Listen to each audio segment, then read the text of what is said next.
Sa mga otoridad ang isang sospek na sangkot sa insidente ng hacking sa Basilan na nagresulta sa pagkasawi ng kanyang biktima.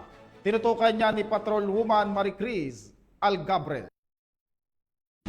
Nasa mga otoridad ang isang lalaki na hinihinalang suspect sa insidente ng hacking sa Lampinigan, Isabela City, Basilan nito lamang ika-31 ng Marso taong kasalukuyan.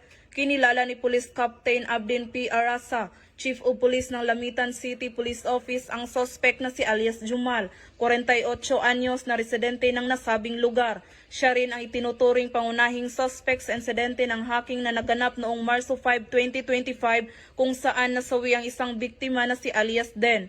Sa bisa ng pinagsanib na operasyon ng Lantawan Municipal Police Station at 52nd Special Action Company, na isagawa ang pagsuko ng suspect nitong Marso 31, 2025 sa naturang lugar.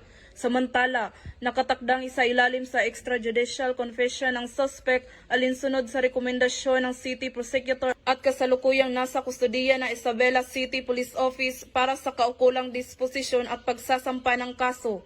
Patuloy ang panawagan ng kapulisan sa publiko na makipagtulungan sa pagpapanatili ng kapayapaan at kaayusan sa kanilang mga komunidad. Mula rito sa rehiyon ng Bangsamoro, ako ang inyong PNN correspondent, Patrolwoman Maricris Algabre, alagad ng batas, tagataguyod ng Balitang Pulis.